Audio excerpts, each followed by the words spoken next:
Hi friends, அனைவருக்கும் வணக்கம். இன்றைக்கி நம்ம இந்த வீடியோவில் 10th 6th லெசன் வந்து நம்ம பார்க்க போகிறோம். அதில் என்ன வந்து கொடுத்துருக்காங்கன்னா பூத்தொடுத்தல். ஓகேங்களா. கவிதை பிள்ளை வந்து பார்த்தீங்கன்னா பூத்தொடுத்தல் யார் எழுதியிருக்காங்கன்னா உமா மகேஸ்வரி. ஓகேங்களா. அவர் எழுதியிருக்க அந்த நூலை பற்றி நம்ம கொடுத்துருக்காங்க. இதில் நம்ம என்ன கருத்து சொல்கிறாங்கன்னு சொல்லிட்டு நம்ம லைன் பை லைனை பார்த்துட்டு அடுத்து நம்ம நூல் வெளியே நம்ம ஈஸியாக நம்ம ஷார்ட்கட் போட்டு நம்ம முடிச்சிடலாம். ஓகேங்களா.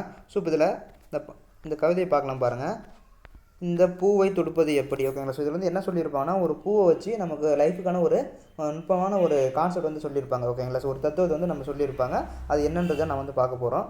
இந்த பூவை தொடுப்பது எப்படி. ஓகேங்களா. அதாவது சாந்தமானது ஒரு பிரபஞ்சத்தை சுமக்கின்ற ஒளித்தண்டுகள். ஓகேங்களா. அதாவது மல்லிப்பூ வந்து பார்த்திங்கன்னா இந்த பிரபஞ்சத்தோடு கம்பேர் பண்ணுறாங்க. ஓகேங்களா.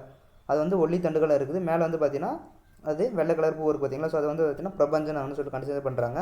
இது வந்து பார்த்திங்கன்னா இறுக்கி முடிச்சிட்டால். ஓகேங்களா. இறுக்கி அந்த நூல்கான அதாவது பூ கட்டும் வந்து பார்த்திங்கன்னா நம்ம வந்து இருக்க பிணைஞ்சால் வந்து பார்த்திங்கன்னா இந்த காம்பு வந்து உடஞ்சின்னு சொல்ல வராங்க. அடுத்து வந்து பார்த்திங்கன்னா காம்புகளை வந்து பார்த்திங்கன்னா கழுத்து முறியும். தளர பிணைத்தால் கொஞ்சம் லூஸாக விட்டோம்னா நான் இது வந்து என்ன ஆகும்னா கீழே விழுந்துடும் அப்படின்னு சொல்லிட்டு நம்ம சொல்ல வராங்க. மறைகள் தரையில் நழுவும். ஓகேங்களா. அடுத்து வந்து பார்த்தீங்கன்னா இந்த மாதிரி. ஓகேங்களா. ஒன்று இருக பிணைஞ்சிட்டா கழுத்து வந்து முறிஞ்சிடும். தளர பிணைஞ்சிட்டா கீழே வந்து விழுந்துடும். ஓகேங்களா. அது கூட தெரியாமல் இந்த பூ வந்து பார்த்தீங்கன்னா சிரிச்சுக்கிட்டு இருக்குது. வாசலில் மரணம் நிற்பதறிந்தும் வருந்தாமல் சிரிக்கும் இந்த பூவை நாங்கள் எப்படி தொடுக்க அப்படின்னு சொல்லிட்டு சொல்லியிருக்கிறாங்க. அதுக்கு பின்னாடி வந்து என்ன சொல்லியிருக்காங்கன்னா ஒரு வேளை என் மனமே நூலாகும் நுண்மையுற்றால் ஒளியே. என் மனமே நூலாகும் அப்படின்னா இந்த இடத்துல வந்து பார்த்தீங்கன்னா மனத்தை வந்து பார்த்தீங்கன்னா நூலோடு கம்பேர் பண்ணுறாங்க. ஓகேங்களா. இது நுண்மையுற்றால் ஒளியன்னா நுட்பமான சிந்தனை. ஓகேங்களா. சரி, நுட்பமான சிந்தனை. இப்போ இதுலேருந்து நமக்கு லைஃபுக்கான ஒரு விஷயம் வந்து என்ன சொல்ல வராங்கன்னா வாழ்க்கையில். ஓகேங்களா. அதாவது இந்த பிரபஞ்சத்தில் வாழ்கின்ற உயிர்கள் வந்து பார்த்தீங்கன்னா நெருக்கடியான வாழ்க்கையும் வாழாமல். ஓகேங்களா. ரொம்ப தளர்வான வாழ்க்கையும் வாழாமல். ஓகேங்களா. நெருக்கடியான வாழ்க்கையும் வாழாமல் தளர்வான வாழ்க்கையும் வாழாமல் இல்லை ஒரு நார்மலாக. ஓகேங்களா. ஒரு நார்மலான லைஃப் வந்து நம்ம வாழ்ந்துக்கிட்டு போகணும் அப்படின்னு சொல்லிட்டு சொல்ல வராங்க. ஓகேங்களா. அதாவது அதிகமாக நெருக்கடியாக வாழ்ந்தாலும் நம்ம வந்து நம்ம கழுத்து வந்து முறிஞ்சிரும். ஓகேங்களா. அதை வந்து இது வந்து கம்பேர் பண்ணுறாங்க. நம்ம தளராகவும் வாழ்ந்தால் நாமளே வந்து தரையில் விழுந்துருவோம். அது அப்படியும் இல்லாமல் இப்படியும் இல்லாமல். ஓகேங்களா. அடுத்து வந்து பார்த்திங்கன்னா அதாவது வாசலில் மரணம் நிற்பது அறிந்தும் வருந்தாமல். ஓகேங்களா. நம்மளுக்கு மரணம்ன்றது இந்த உலகத்தில் வாழ்கின்ற உயிர்களுக்கு எப்போ வருன்றது யாருக்கும் தெரியாது. ஓகேங்களா.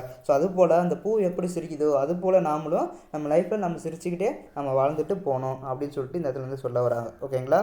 இந்த இடத்துல வந்து பார்த்திங்கன்னா இந்த நூல். ஓகேங்களா. அந்த நூலை வந்து நம்ம எப்படி கட்டணும்னா அந்த காம்பும் தளராமல். ஓகேங்களா. எப்படி நான் வந்து பூ கட்டும் போது காம்பு வந்து ரொம்ப இறுகவும் பிடிக்காமல் ரொம்ப தளர்ச்சியாகவும். ஓகே, ரொம்ப லூஸாகவும் விடாமல் இதை வந்து நம்ம எப்படி கட்டுறோமோ அது போல் உங்களுடைய மனசை வந்து பார்த்திங்கன்னா ரொம்ப நெருக்கடியாகவும் வைக்காமல் ரொம்ப தளர்வாகவும் விடாமல் ஒரே இதை சீரை கொண்டு போயிட்டு நீங்கள் வந்து வாழணும் அப்படின்னு சொல்லிட்டு நமக்கு இந்த பாட்டில் வந்து ஒரு சிந்தனை வந்து சொல்ல வராங்க. ஓகேங்களா. இப்போ நாம் அடுத்தது நூல்வெளி பார்க்கலாம் பாருங்கள். அடுத்து நூல்வெளி பாருங்கள். நூல்வெளியில் என்ன சொல்லியிருக்காங்கன்னா கவிஞர் உமா மகேஸ்வரி. ஓகேங்களா. கவிஞர் உமா மகேஸ்வரி மதுரை மாவட்டத்தில் மதுரை மாவட்டத்தில் வந்து பிறந்திருக்காங்க. தற்போது வந்து பார்த்திங்கன்னா தேனி மாவட்டம் ஆண்டிப்பட்டிலேருந்து வாழ்ந்து வராங்க. இவங்களுடைய நூல்கள் அப்படின்னு சொல்லிட்டு நான் பார்க்க போனால் நட்சத்திரங்களின் நடுவே. ஓகேங்களா. நட்சத்திரங்களின் நடுவே, வெறும்பொழுது, கற்பாவை. ஓகேங்களா. இது 3 வந்து எழுதியிருக்காங்க. இது நம்ம எப்படி நம்ம ஈஸியாக ஞாபகம் வச்சுக்கலாம் அப்படின்னு சொல்லிட்டு நான் பார்க்க போனோம்னா இந்த இமேஜ் வந்து உங்களுக்கு ஞாபகம் இருக்கும். ஓகேங்களா. இது வந்து பார்த்திங்கன்னா களவாணி படத்தில் வர ஒரு இமேஜ். ஓகேங்களா. இப்போ இதில் ஓவியோட கேரக்டர் வந்து பார்த்திங்கன்னா என்னன்னா மகேஷ். ஓகேங்களா. இப்போ இந்த மகேஷ் எடுத்தோன்னா டக்குனு உங்களுக்கு களவாணி படம் ஞாபகம் வந்துடும். ஓகேங்களா. இப்போ இதில் நம்ம எப்படி நம்ம ஷார்ட்கட் சொல்ல போகிறோம்னா ஓகேங்களா இவங்க வந்து இதை வந்து நான் என்ன சொல்லியிருக்காங்க பூத்தொடுத்தல் தான் சொல்லியிருக்காங்க. ஓகேங்களா. ஃபஸ்ட்டு இங்கே ஊரை நம்ம எப்படி ஞாபகம் வச்சுக்கலாம்னா பூத்தொடுத்தல் வந்து பார்த்திங்கன்னா என்ன பூனா மல்லிகைப்பூ. ஓகேங்களா. மல்லிகைனாலே நமக்கு என்னென்னு தெரியும் மதுரை. ஓகேங்களா. வடிவேல் காமெடி கூட நம்ம சொல்லியிருக்கோம் மதுரை மல்லின்னு சொல்லிட்டு நம்ம படிச்சிருப்போம். ஓகேங்களா. பார்த்துருப்போம். அது வந்து பார்த்திங்கன்னா மதுரை மாவட்டம்னாலே மல்லிகை வந்து ஞாபகம் வச்சுக்கலாம். ஓகேங்களா. அப்போ மல்லிகை பூவில் வந்து என்ன வந்து இருக்கும் தேன் வந்து இருக்குங்களா. பூனாலே எடுத்துக்கிட்டால் நமக்கு வந்து தேன் இருக்கும் பார்த்தீங்களா. அப்போ மல்லிகைனாலே என்னதுன்னா நமக்கு வந்து பார்த்திங்கன்னா மதுரை மாவட்டம். ஓகேங்களா. அப்போ மதுரையில் வந்து பார்த்திங்கன்னா அது மல்லிகையில் வந்து பார்த்திங்கன்னா தேன் வந்து இருக்கும் பார்த்தீங்களா. அதனால் தேனி மாவட்டத்தில் தற்போது ஆண்டிப்பட்டி வாழ்ந்துறான்னு சொல்லிட்டு ஈஸியாக ஞாபகம் வச்சுக்கலாம். அடுத்து வந்து பார்த்திங்கன்னா இந்த நூல்கள் வந்து நம்ம எப்படி ஞாபகம் வச்சுக்கலாம்னா இவங்ககிட்ட. ஓகேங்களா. இந்த இமேஜ் பாருங்கள். இந்த இமேஜ் பார்த்த உடனே அதாவது எப்படி நான் சொல்ல போகிறேன்னா இங்கே இருக்குது பார்த்தீங்கன்னா சிலை. இந்த சிலை வந்து பார்த்திங்கன்னா கற்களால். ஓகேங்களா. அது வந்து கற்களால் ஆனது. ஓகேங்களா. அடுத்து வந்து பார்த்திங்கன்னா வெறும்பொழுது. ஓகேங்களா. வெறும்பொழுதில் வந்து பார்த்திங்கன்னா இவரும் தாலி கட்டுறவர். அடுத்து வந்து பார்த்திங்கன்னா நட்சத்திரங்களின் நடுவே. ஓகேங்களா. இது நம்ம எப்படி ஞாபகம் வச்சுக்கலாம்னா கற்களால் ஆன.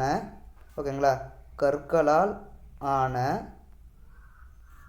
சிலை நடுவே. ஓகேங்களா. கற்களால் ஆன இந்த சிலைகளுக்கு நடுவே. ஓகேங்களா. கற்களால் ஆன சிலைகளுக்கு நடுவே நட்சத்திரம் கூட 4 நட்சத்திரம் கூட பார்க்காம நம்ம கல்யாணம் பண்ண சொல்லும் பார்த்தீங்களா, அதனால் ஸோ நட்சத்திரம் கூட பார்க்காமல்